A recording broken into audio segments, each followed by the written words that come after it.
तो बेटा आज के इस लेक्चर में हम अपने चैप्टर नंबर 2 बायोलॉजिकल मॉलिक्यूल्स को स्टार्ट करने जा रहे हैं।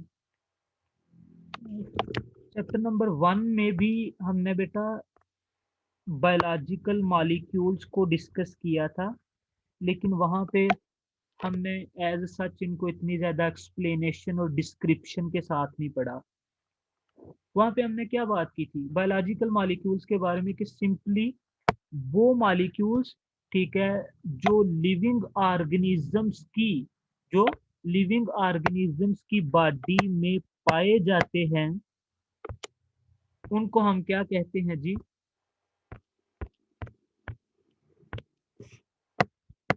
Biological molecules. ठीक है, यानी कि सिंपली वो मॉलिक्यूल्स बेटा जो लिविंग ऑर्गेनिजम्स की बॉडी में पाए जाते हैं, उनको हम क्या कहेंगे? Biological molecules. आज के इस लेक्चर में बेटा हमने अपने इस चैप्टर का फर्स्ट जो टॉपिक है that is introduction to biochemistry, उसको हमने डिस्कस करना है।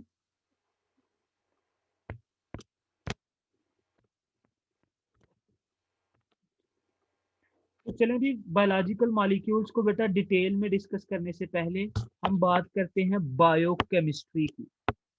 तो बायोकेमिस्ट्री बेटा ये एक इंटरडिसिप्लिनरी साइंस है, यानी कि जिसमें साइंस की दो ब्रांचेस को हमने कंबाइन किया हुआ है। ठीक है, तो इस ये क्या है सिंपली बेटा, ये बायोलॉजी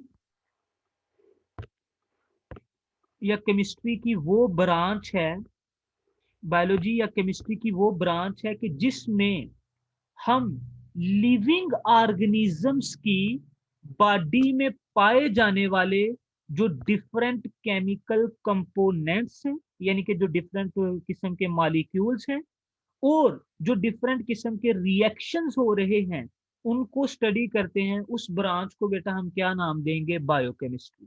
सिंपली क्या है जी कि बायोलॉजी या केमिस्ट्री की वो ब्रांच जिसमें हम क्या करेंगे कि लिविंग ऑर्गेनिजम्स की बॉडी में पाए जाने वाले केमिकल कंपोनेंट्स और केमिकल प्रोसेसेस या केमिकल रिएक्शंस की स्टडी करेंगे, उसको बेटा हम क्या कहेंगे? Biochemistry. ठीक है, ब्रांच ऑफ बायोलॉजी, ठीक है, in which different chemical components and chemical process occurring in living organisms are studied is called as biochemistry. अभी बेटा हम इन केमिकल कंपोनेंट्स को या केमिकल प्रोसेस को क्यों पढ़ते हैं, या बायोलॉजिकल मॉलिक्यूल्स का इल्म होना हमें जरूरी क्यों है? क्योंकि बेटा जब तक हम बायोकेमिस्ट्री को नहीं पढ़ेंगे, ठीक है, यानी कि हमें बायोलॉजिकल मॉलिक्यूल्स का इल्म नहीं होगा, तो हम फिजियोलॉजी वगैरह को, एनाटॉमी वगैरह को अच्छी तरह से अंडरस्टैंड नहीं कर सकते। मतलब अगर हमें बेटा पता ही ना हो, ठीक है, कि ग्लूकोज क्या चीज है, एटीपी क्या चीज है, एनएडीपीएच क्या चीज है, एनएडी क्या चीज है, तो हम कैसे फिर आगे फोटोसिंथेसिस को पढ़ेंगे?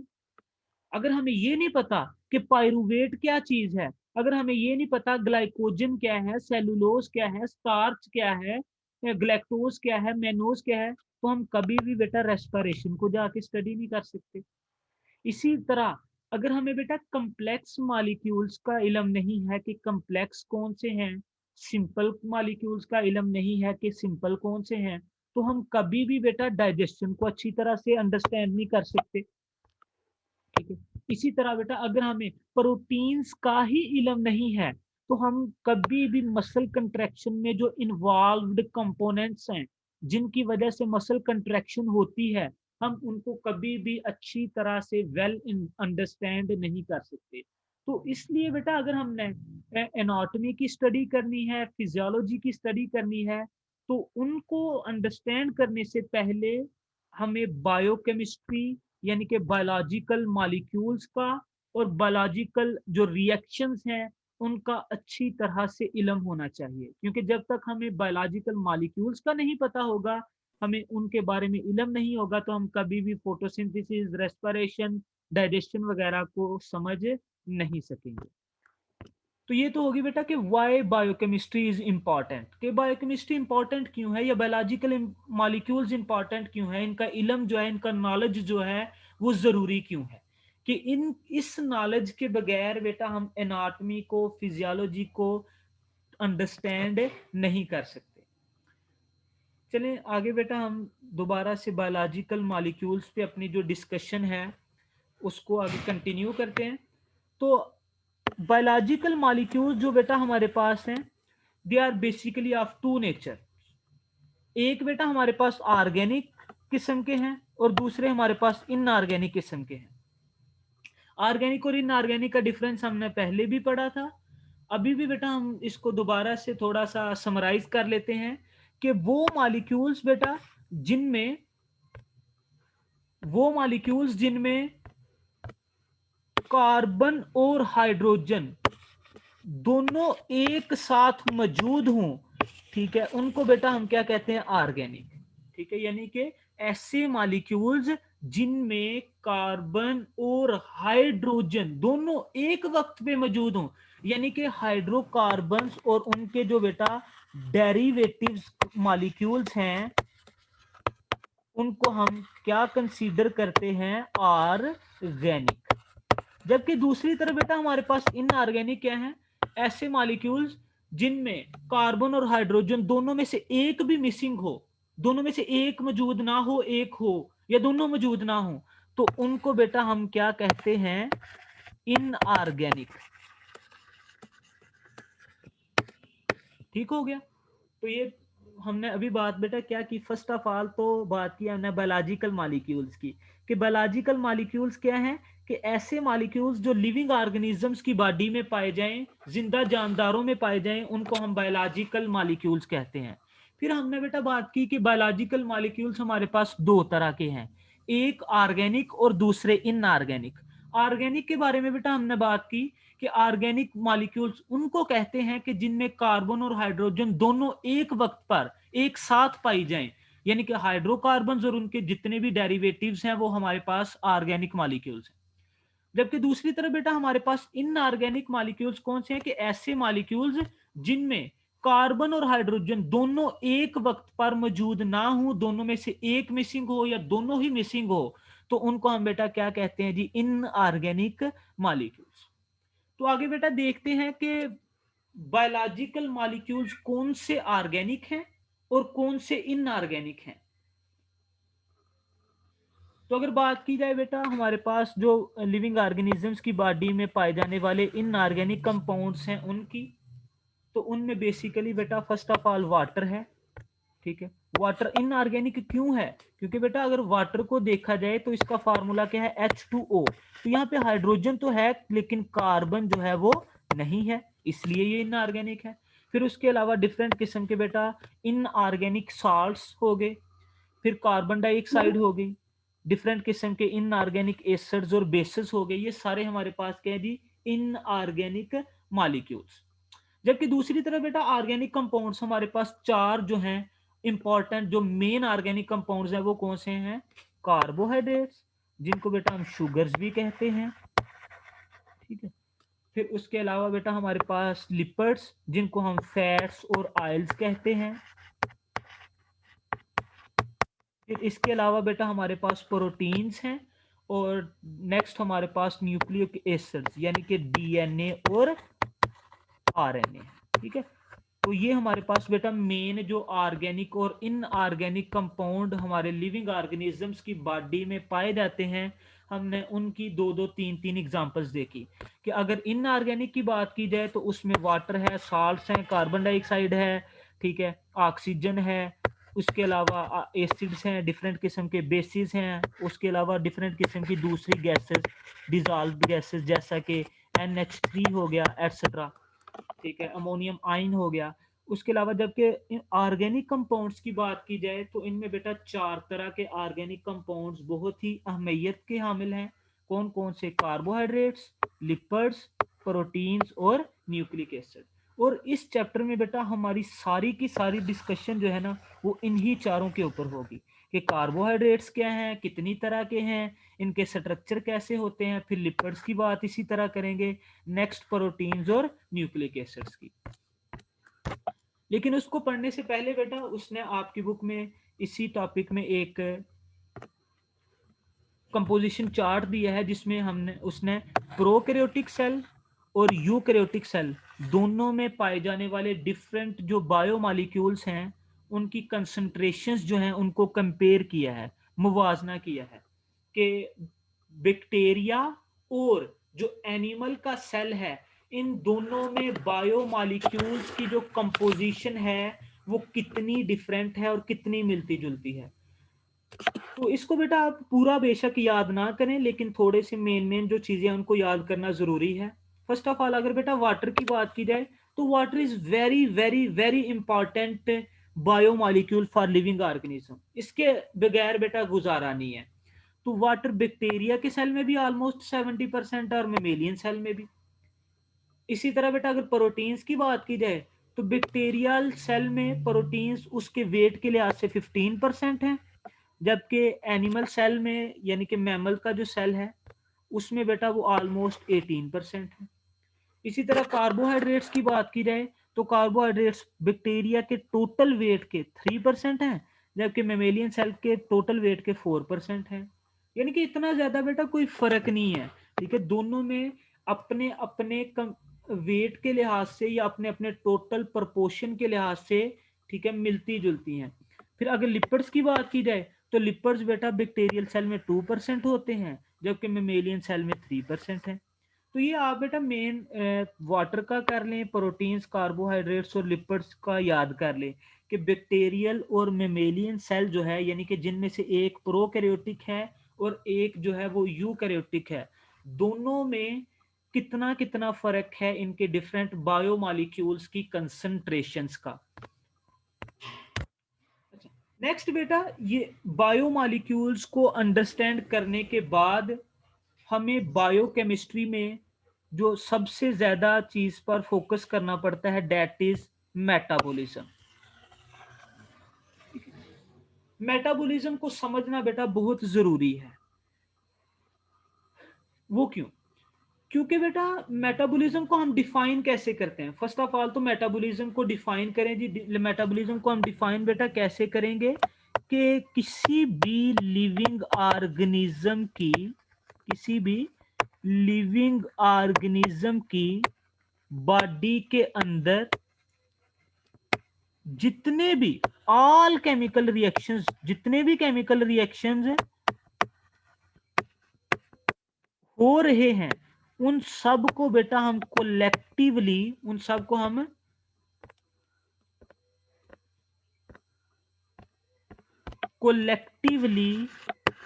क्या कहते हैं?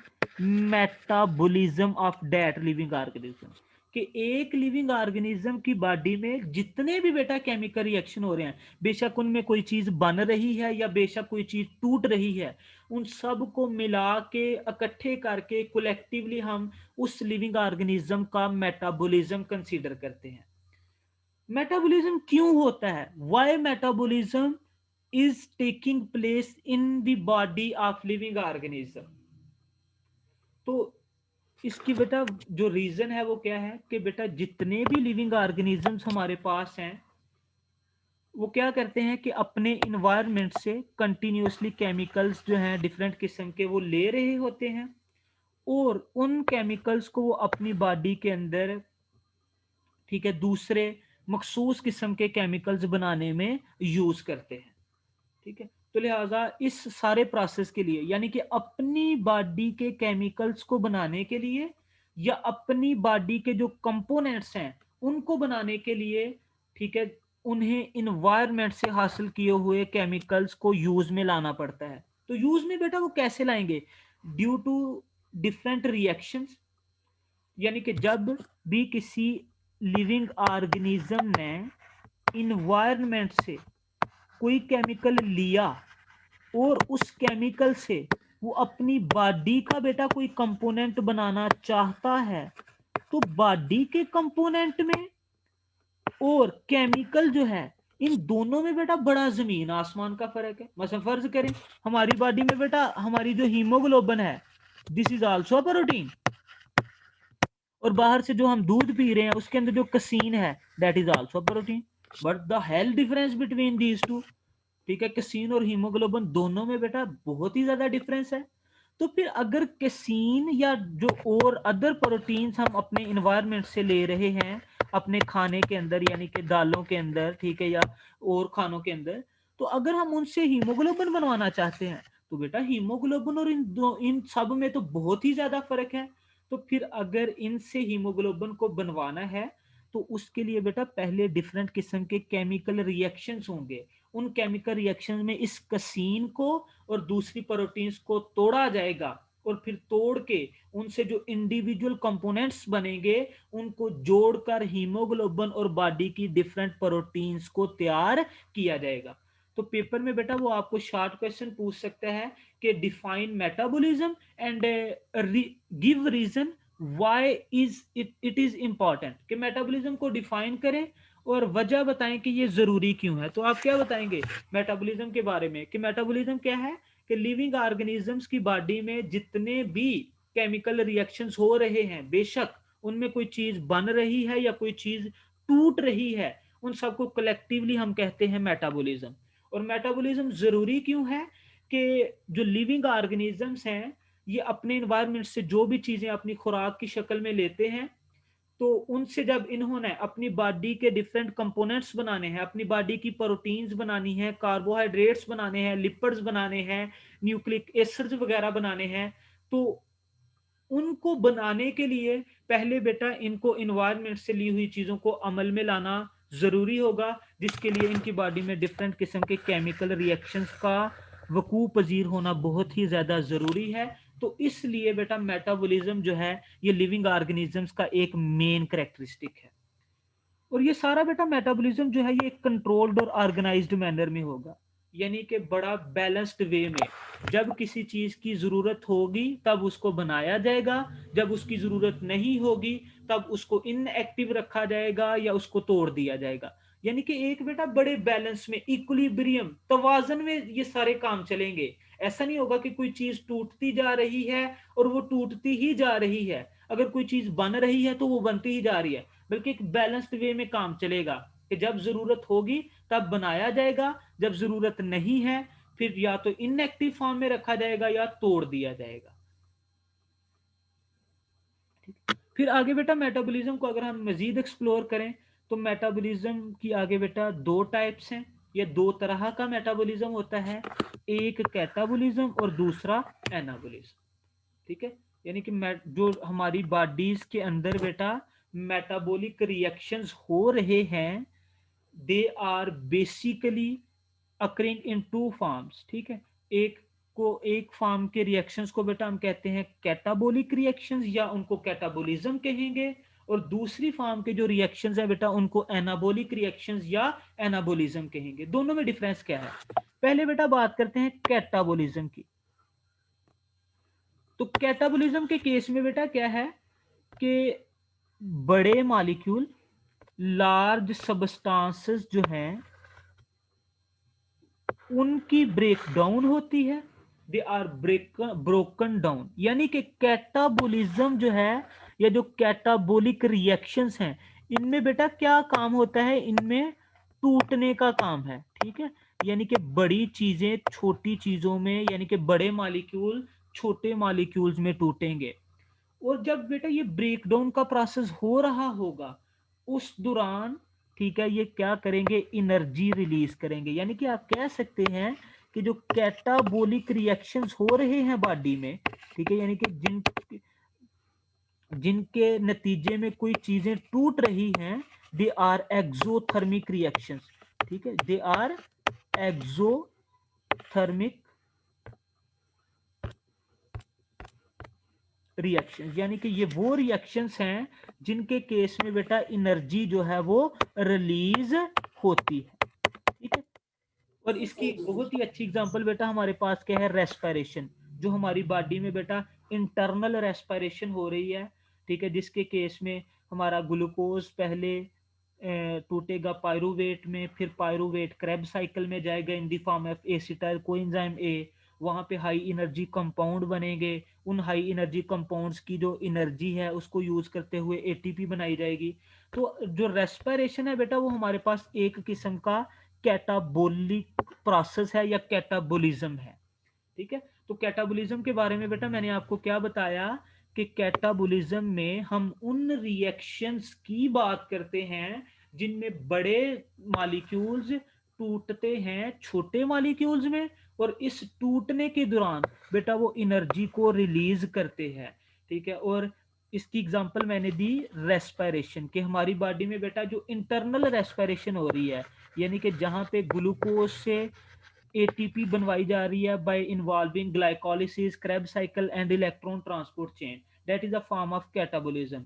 और कैटाबोलिज्म के बारे में बेटा मैंने आपको एक और कंसेप्ट क्या दिया कि कैटाबोलिक रिएक्शंस जो होते हैं दे आर एक्सोथर्मिक रिएक्शंस। और एक्सोथर्मिक रिएक्शंस बेटा कौन से रिएक्शंस को कहते हैं, जिनके वकूअ पजीर होने से एनर्जी जो है वो रिलीज हो।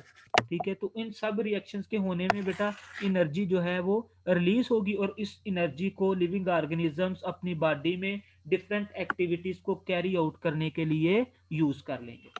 दूसरी तरफ है बेटा एनाबोलिज्म। व्हाट इज एनाबोलिज्म या एनाबोलिक रिएक्शंस?